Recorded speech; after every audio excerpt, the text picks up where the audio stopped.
A lecture on Zen is always something in the nature of a hoax, because it really does deal with a domain of experience that can't be talked about.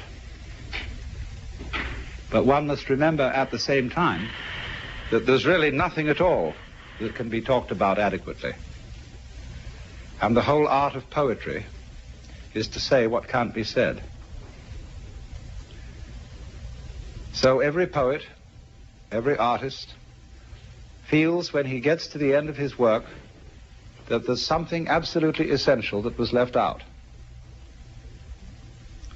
So Zen has always described itself as a finger pointing at the moon.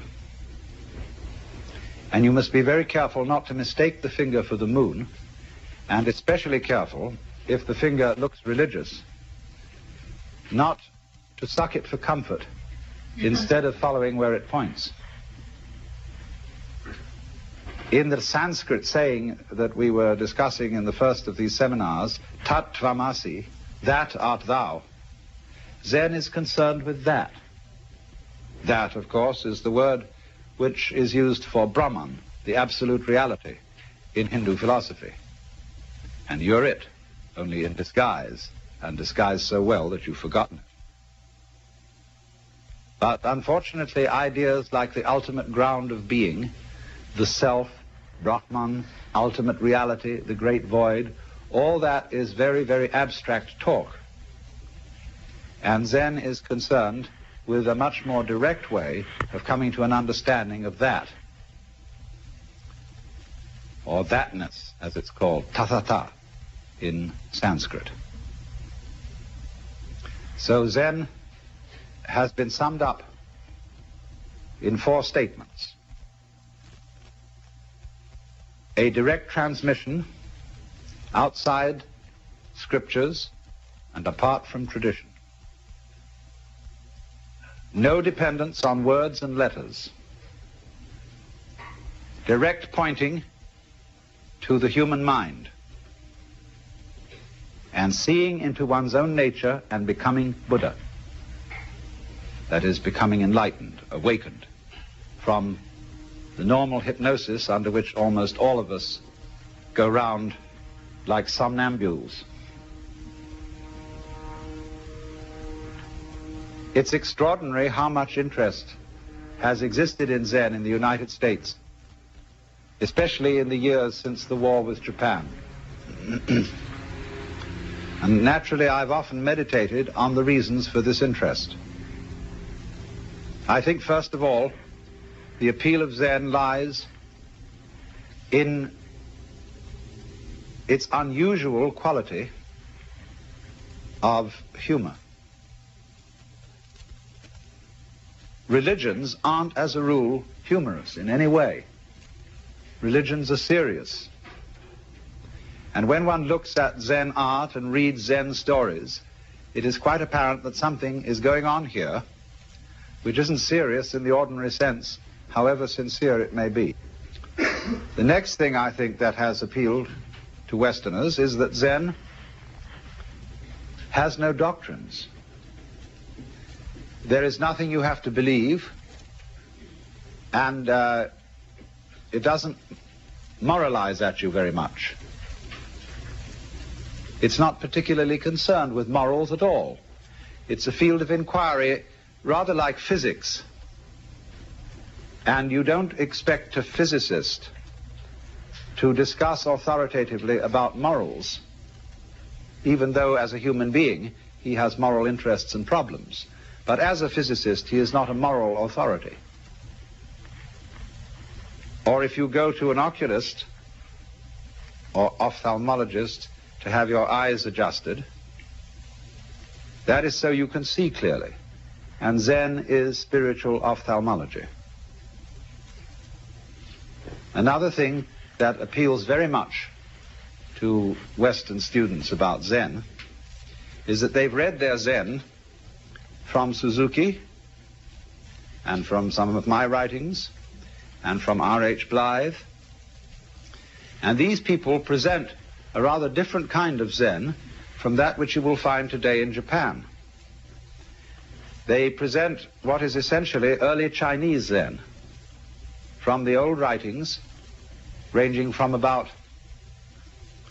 shortly before 700 AD to 1000 AD. And that Zen has a very different flavor from modern Japanese Zen. And so, of course, many of the people who go to study Zen in Japan disapprove of Dr. Suzuki thoroughly, and also, naturally, of my exposition of Zen, because we don't make a great fetish of studying Zen by sitting. In Japan today, they sit and they sit and they sit. R.H. Blythe asked a Zen master, what would you do if you had only 1/2 hour left to live? And he said, I would do Zazen, which means he would sit like the Buddha here and practice meditation. And Blythe had given him several choices. Would you like to listen to your favorite music? Would you have a dinner? Would you get drunk? Would you like the company of a beautiful woman? Would you take a walk? What would you do? Or would you just go on with your daily business as if nothing was going to happen? In other words, would you wind up your watch? So he was very disappointed in this answer. And he said, you know, sitting is only one way of doing Zen. Buddhism speaks of the 4 dignities of man: walking, standing, sitting, and lying. And so Zazen is simply the Japanese word for sitting Zen. There must also be walking Zen, standing Zen, and lying Zen. You should know, for example, how to sleep in a Zen way. That means to sleep thoroughly. Zen has been described as when hungry, eat, when tired, sleep. And when the student got that description, he said, well, doesn't everybody do that? And the master said they don't. When hungry, they don't just eat, but think of 10,000 things. When tired, they don't just sleep, but dream innumerable dreams. So in a sense, this sounds like the old Western truism: whatever your hand finds to do, do it with all your might. But that's not the same thing as Zen. A lot of people like to see if they could sum up Zen in that way. In the Latin motto of the school I used to go to in England, age dum agis, act when you act, or while you act. There's a famous story which beautifully illustrates the current relationships between East and West.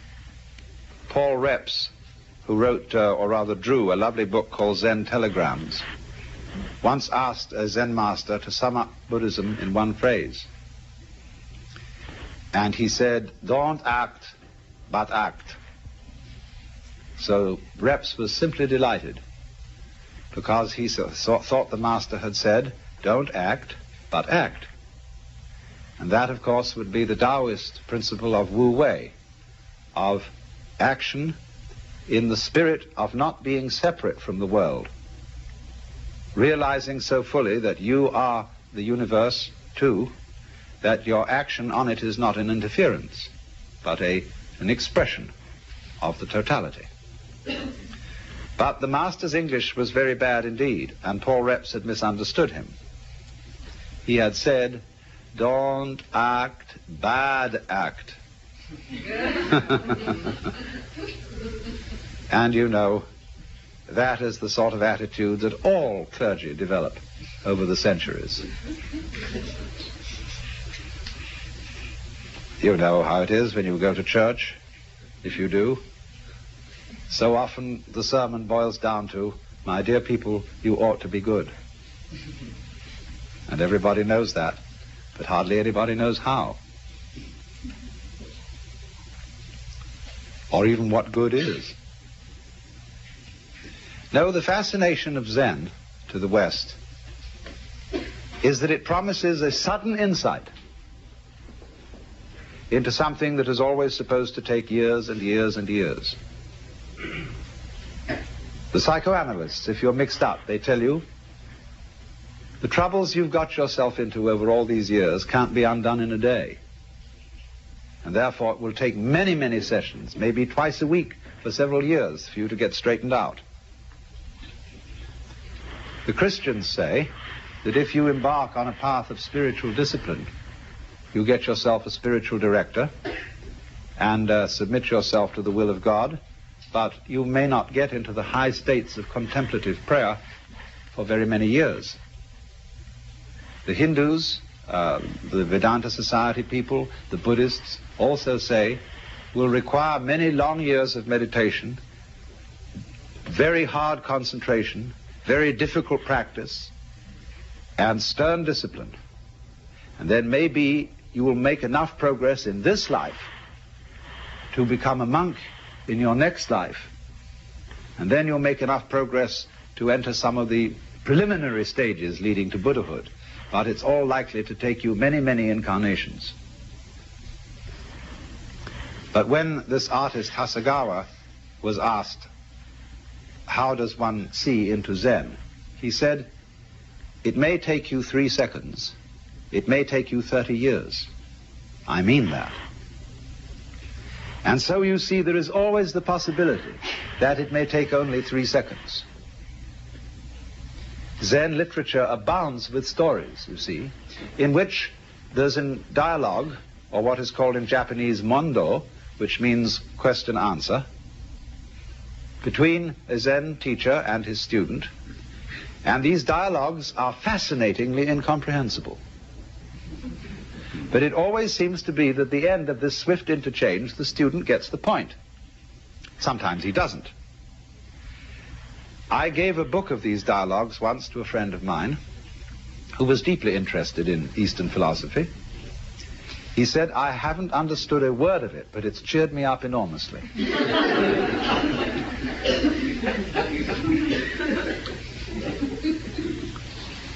So this book called the Mumonkan, which means the barrier with no gate,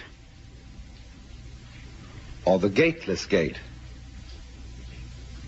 contains such stories as the student, I say student rather than monk, because Zen students are not monks in our sense of the word monk. Our monks take life vows of poverty, chastity, and obedience. And to make the grade, you're expected to spend your whole life in the monastic state. But I call the Zen monk a student because he's more like a student in a theological seminary. He may stay much longer than the usual 3 years. He may stay 30 years or so. But it's always possible for him to leave with dignity and to graduate and to go into lay life or become a regular priest who keeps charge of a temple, can get married and have a family. And only very few graduates of a Zen monastery become Roshi. That Roshi means simply old teacher. That is the man in charge of the spiritual development of the students. So one of these students in the book says to the master Joshu, I have been here in this monastery for some time and I've had no instruction from you. The master said, have you had breakfast? Yes. Then go wash your bowl. And the monk was awakened. Now you may think that the moral of this story is do the work that's nearest, though it's dull at whiles, helping when you meet them, lame dogs over stiles.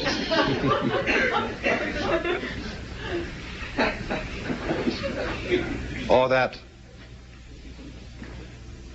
the bowl might be a symbol of the great void, the all-containing universe.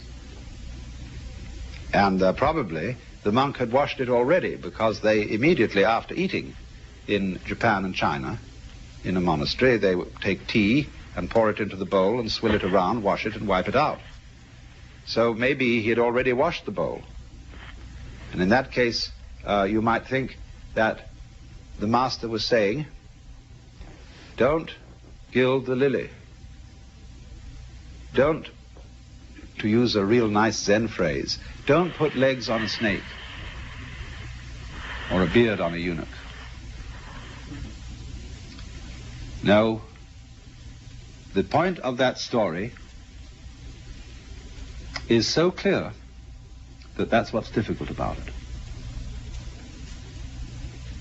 And all these stories resemble jokes in this sense. A joke is told to make you laugh. When you get the point of a joke, you laugh spontaneously. But if the point has to be explained to you, you don't laugh so well. You force a laugh. There is some kind of sudden impact between the punchline and the laugh. And so in exactly the same way with these stories, there is expected to be something else than laughter, which is sudden insight into the nature of being. Nature of being, that sounds, very abstract. But it was go wash your bowl.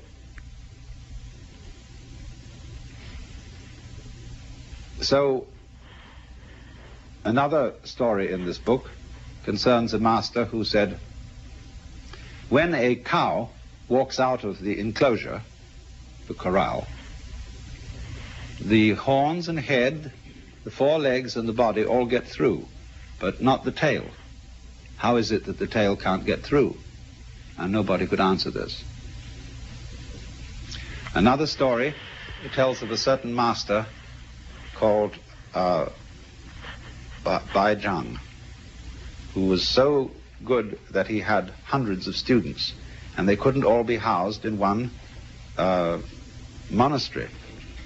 So he had to find one of the students who could also be a master. And so he arranged a test. He put down a pitcher in front of them all and said, without making an assertion or without making a denial, tell me, what is this? And the senior monk said it couldn't be called a piece of wood. And the teacher didn't accept this answer.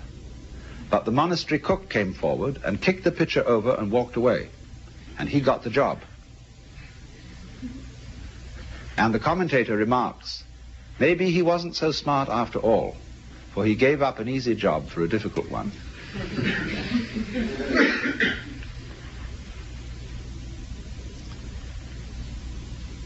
When an inquirer about Zen came to a master, they often, they approach a Zen master with a kind of key question. What is the fundamental principle of Buddhism? Or why did the bearded barbarian come from the West? Because Zen is supposed to have been brought into China by a Hindu named Bodhidharma. Bodhidharma is always represented as having a huge bushy beard and very fierce eyes.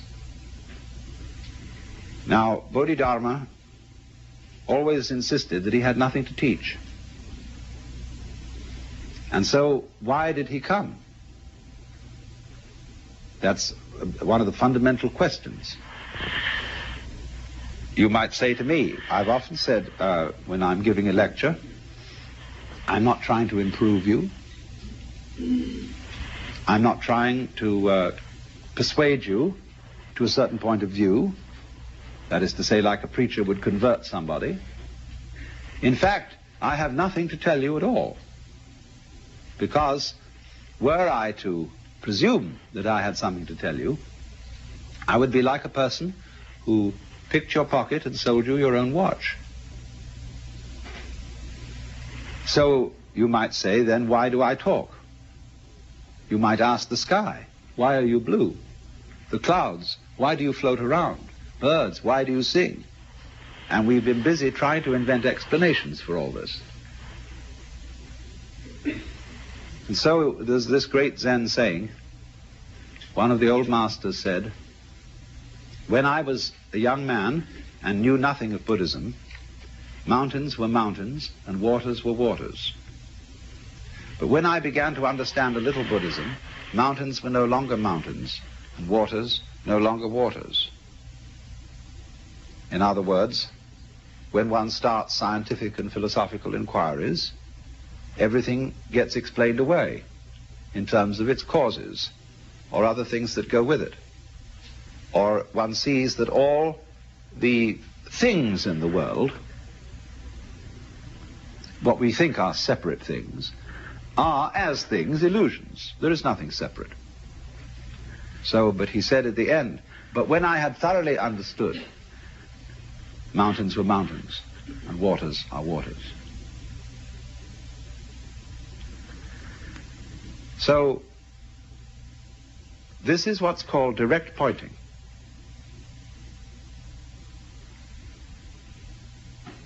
If you ask me, what is this?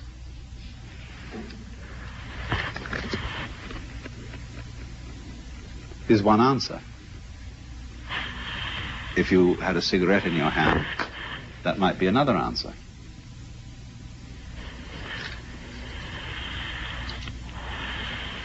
A Zen master was once talking with me, and he said, when water goes out of the wash basin, down the drain, does it go clockwise or anti-clockwise?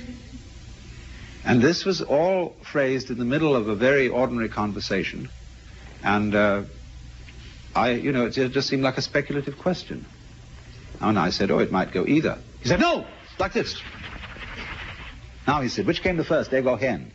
I said, tuk, tuk, tuk, tuk, tuk. Now, he said, that's the point.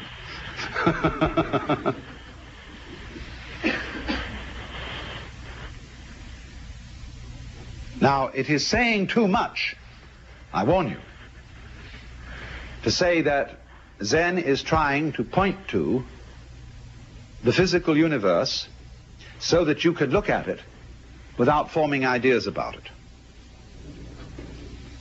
That is saying too much, but it is the general idea. It's in the direction of being the right idea. Zen people speak of the virtue of what they call mushin, which means no mind, or munen, no thought. That red lantern says munen on it, no thought. And this is not an anti-intellectual attitude. The ordinary simple person is just as bamboozled by thinking as a university professor. You can think intellectually in a no-think way. That's the art. It doesn't mean not to have any thoughts at all. It means not to be fooled by thoughts, not to be hypnotized by the forms of speech and images that we have for the world, not to be hypnotized by them into thinking that that is the way the world really is. So if I say this is a fan, it isn't. To begin with, fan is a noise. And this doesn't make the noise fan, but just whoosh. But it can be many other things than a fan. It could be a back scratcher. Very well. All sorts of things. Don't let words limit the possibilities of life. Actually, this fan has an inscription on it written by a Zen master who is 100 years old. And it says, I don't understand, I don't know anything about it. So that goes back to the story of Bodhidharma, that when he first came to China, sometime a little before 500 AD, he was interviewed by the Emperor Wu of Liang. And the emperor was a great patron of Buddhism and said, we have caused many monasteries to be built, monks and nuns to be ordained, and the scriptures to be translated into Chinese. What is the merit of this? And Bodhidharma said, no merit whatever. Well, that really set the emperor back, because the popular understanding of Buddhism is that you do good things like that, religious things, and you acquire merit. And this leads you to better lives in the future, so that you will eventually become liberated. And so he was completely set back, so he said, well, what is the first principle of the holy doctrine? And Bodhidharma said, vast emptiness and nothing holy. Or in vast emptiness there is nothing holy. So the emperor said, who is it then that stands before us? The implication being, aren't you supposed to be a holy man? And Bodhidharma said, I don't know. So the poem says, plucking flowers to which the butterflies come, Bodhidharma says, I don't know. And another poem like it, if you want to know where the flowers come from, even the god of spring doesn't know. So anybody who says that he knows what Zen is a fraud. Nobody knows. Just like you don't know who you are. All this business about your name and your accomplishments, your certificates, what your friends say about you, you know very well that's not you. But the problem to know who you are is the problem of smelling your own nose. When the great Japanese master Dogen came back from China in about the year 1200 to bring his school of Zen into Japan, they asked him, what did you learn in China? He said, the eyes are horizontal, the nose is perpendicular.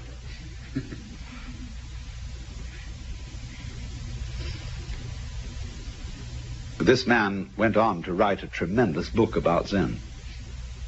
They're so contradictory, these people.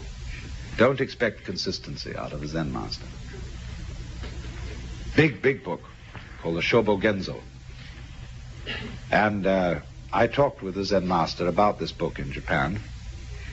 And he said, that's a terrible book. It explains everything so clearly.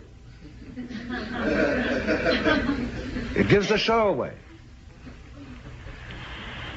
He said, you don't need any book for Zen. The sound of the rain needs no translation.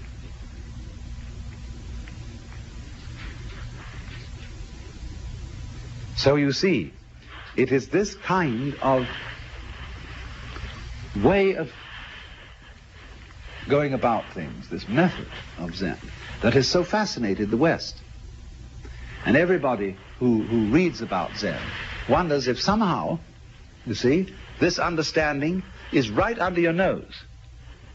You know how it is, sometimes you get a crowd of people to come into a room, and you put something in the room that's absurd. Like suppose there was a balloon floating on the ceiling. People could come in and not notice it at all. Or, somebody puts on something weird. Some kind of a funny necktie or something.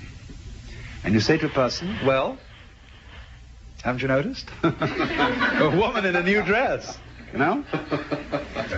Haven't you noticed? He said, well, no, what is it? What? It's right under your nose. They're staring you in the face, but you don't see it.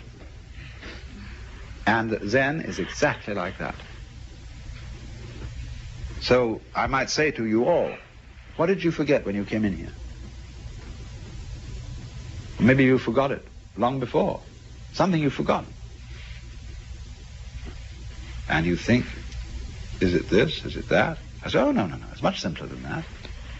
It's very, very obvious. And this makes it all the more difficult.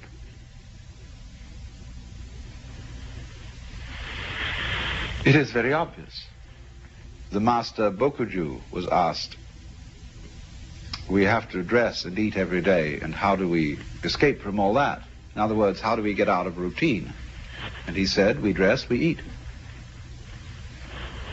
He said, I don't understand. And Bokuju said, if you don't understand, put on your clothes and eat your food.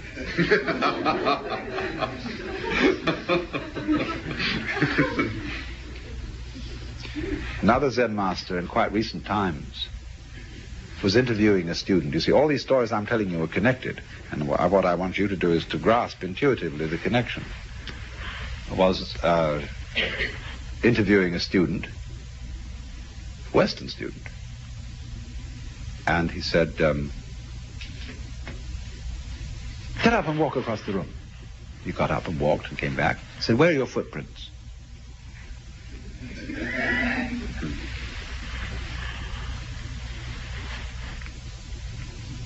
Another monk asked Joshu, what is the way? Tao in Chinese, the Tao. He said, your everyday mind is the way. How do you get into accord with it? He said, when you try to accord, you deviate.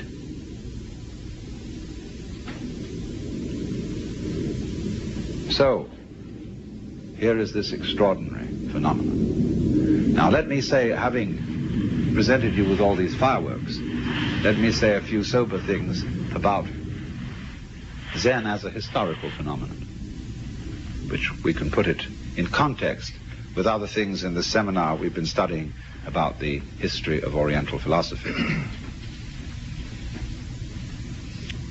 Zen is a subdivision of Mahayana Buddhism.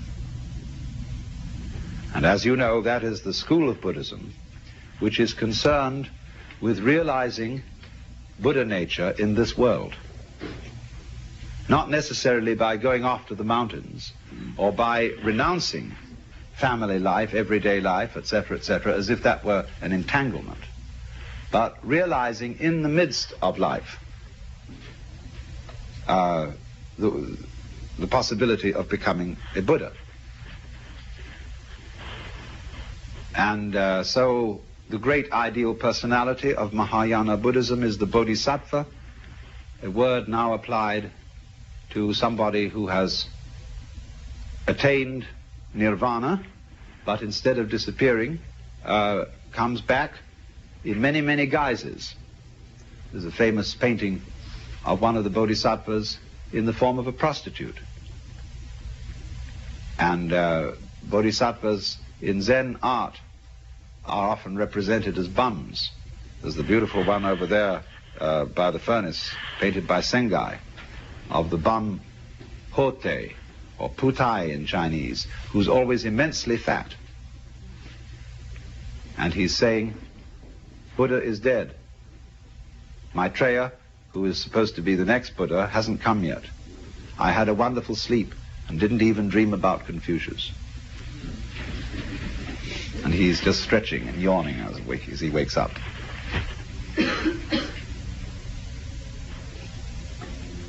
So, Zen is Mahayana, Indian Mahayana Buddhism, translated into Chinese, and therefore deeply influenced by Taoism and Confucianism. Zen monks brought Confucian ideas to Japan. And the origins of Zen lie actually around the year 414, at which time a great Hindu scholar by the name of Kumarajiva was translating with a group of assistants the Buddhist sutras into Chinese. One of his students taught that all beings whatsoever have the capacity to become Buddha, to become enlightened, even rocks and stones, and that even heretics and evildoers have the Buddha nature or Buddha potentiality in them. And everybody said he was a dreadful heretic. But then a text called the Nirvana Sutra came from India, which said precisely that. So everybody had to admit that this man was right. He also began to teach that awakening must be instantaneous. It's a kind of all or nothing state. I don't mean that there aren't degrees of its intensity, but once you see the principle, you see the whole thing. As they say, when the bottom falls out of the bucket, all the water goes together. Those men then promulgated the way of sudden awakening. Bodhidharma came later, and he is supposed in legend to have been followed by a line of 6 patriarchs, of which he was the first. The second was named Eka, I'm using the Japanese pronunciation, who was formerly a general of the army. Then the third was Sosan, who wrote the Shinjinmei, which is a most marvelous little summary of Buddhism in verse. And so on till they came to Eno, the 6th patriarch. You know perhaps more familiarly his Chinese name, Huineng. The problem, you know, with what you read in books is that the spelling is terribly confusing. You see, this guy, Huineng, most people say Huineng. And they've also read a text called the Sutra of W.E. and they say Wai Lang. But this is simply the Cantonese way of pronouncing the same characters, and this is the Mandarin way. In Mandarin, Huineng becomes Wei Lang. In Cantonese, almost say Hui, Wei, Huineng, Wei Lang. And in Japanese, Eno. It's awfully confusing, but it's all the same man. And he died in 715 AD. He's the real founder of Chinese Zen. The man who synthesized the whole thing and was at least his collected discourses are contained in what is called the Platform Sutra. And any student of Zen should read the Platform Sutra. It's fortunately there's a new translation from the earliest form of the text done by Wing-Tsit Chan, published by St. John's University in New York. It's a Catholic university. But Eno really fused Zen with the Chinese way of doing things. And he emphasized very thoroughly, do not think you are going to attain Buddhahood by sitting down all day and keeping your mind blank. Because a lot of those students who practiced dhyana, which is the Sanskrit for Chan, which is the Chinese for Zen, which is in turn Japanese, means meditation, or contemplation perhaps would be a better translation in English. And everybody thought that the proper way to contemplate was to be as still as possible. But according to Zen, that is to be a stone Buddha instead of a living Buddha. Now I can knock a stone Buddha on the head, clunk, and it has no feelings. And so it's a stone Buddha.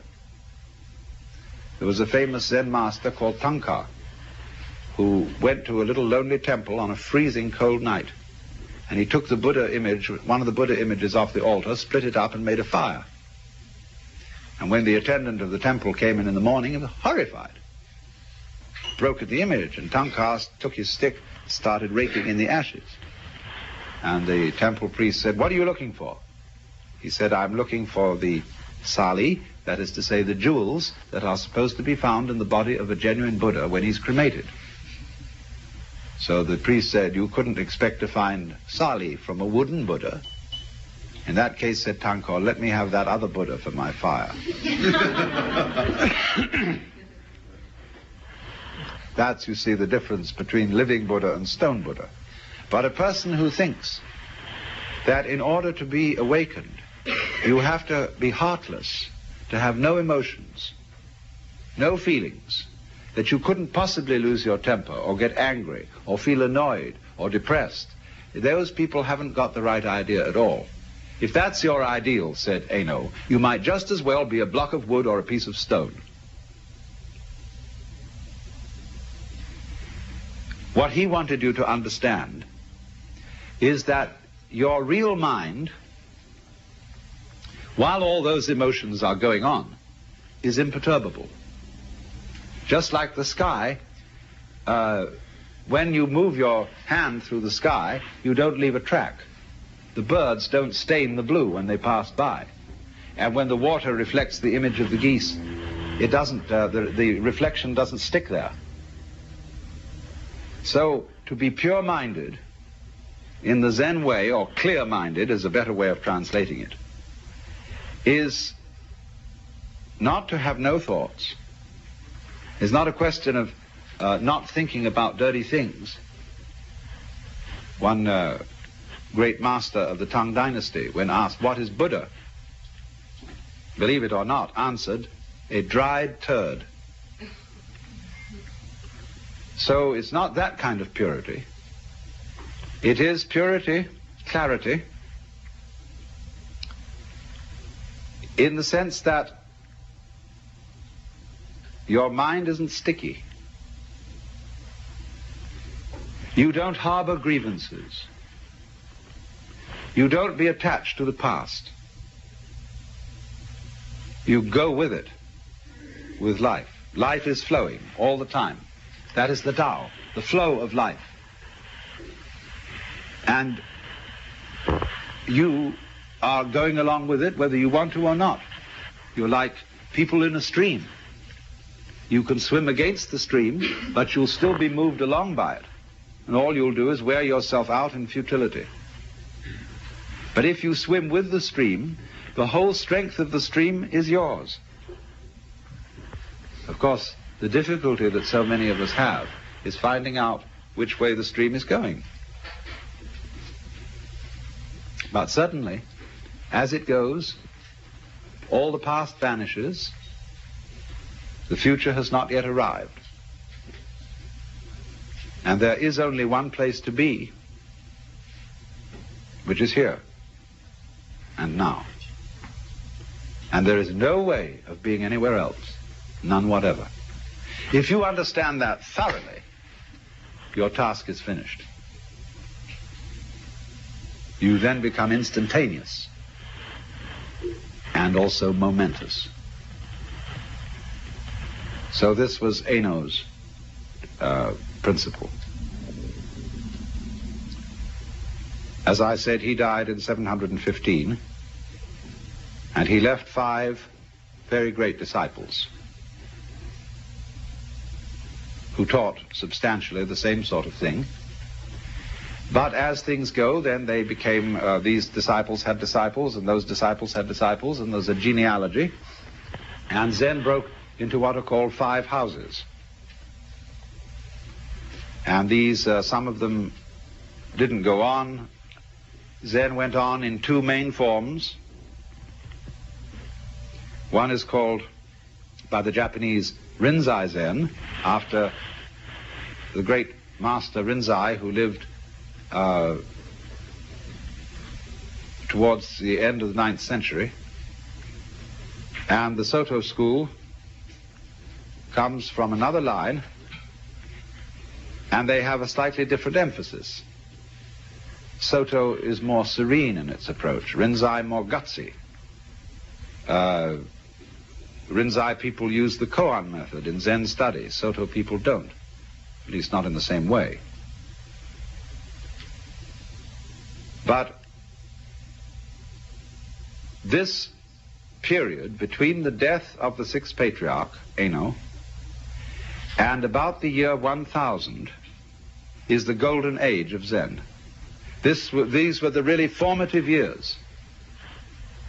And after that, Zen began to decline in China. It became mixed up with other forms of Buddhism, and it suffered the fate of many, many forms of meditation type or yoga type discipline. It got a little bit sidetracked into occult and psychic matters, what are called in Buddhism siddhi, or the development of supernormal powers. For Zen, this is completely beside the point. But they did. It got involved with Chinese alchemy, with Taoistic alchemy, and all sorts of foolishness in that direction. But a very strong strain of Zen went to Japan, the first being in about 1130, the monk Eisai, and then about 1200, the monk I told you about, Dogen, who founded the great, beautiful, gorgeous, voluptuous monastery at Eiheiji, which exists to this day. Now, in this golden age of Chinese Zen, the main method of study was walking Zen rather than sitting Zen. All monks were great travelers, and they walked for miles and miles through fields and mountains, visiting temples to see if they could find a master who would cause their spark to flash, to get what is called in Mandarin Wu, or in Japanese Satori, or in Cantonese This always rather fascinates me, the way this character is written.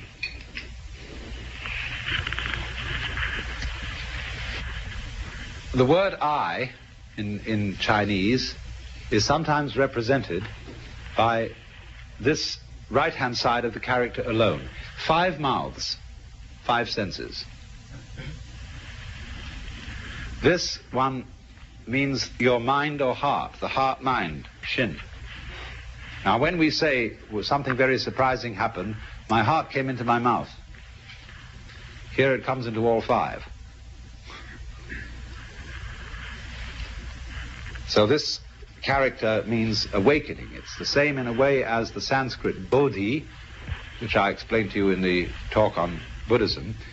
Awakening from the illusion of being a separate ego locked up in a bag of skin, discovering that you are the whole universe. And of course, if you do discover that, and you do see into it all of a sudden, it's a shock, because your whole common sense is turned directly inside out. Everything is the same as you've always seen it, but completely different. Because you know who you are. You know that, what the devil were you worrying about? What was all that fuss? What was all that to do? Well, you see, it was part of the game.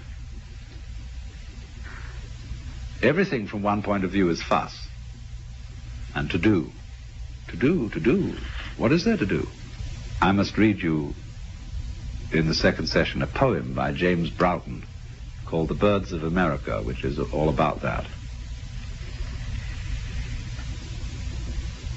But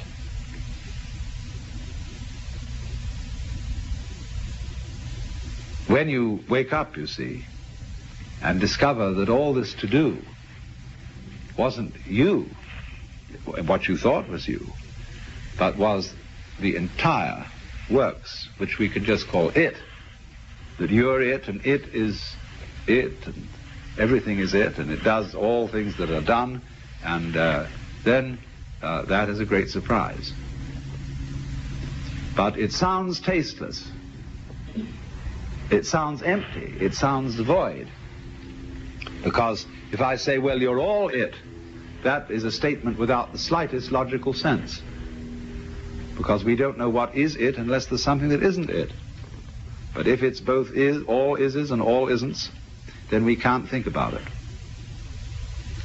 But nevertheless, it is highly possible to see that that's so in a way that's so vivid it brings your heart into all your 5 mouths.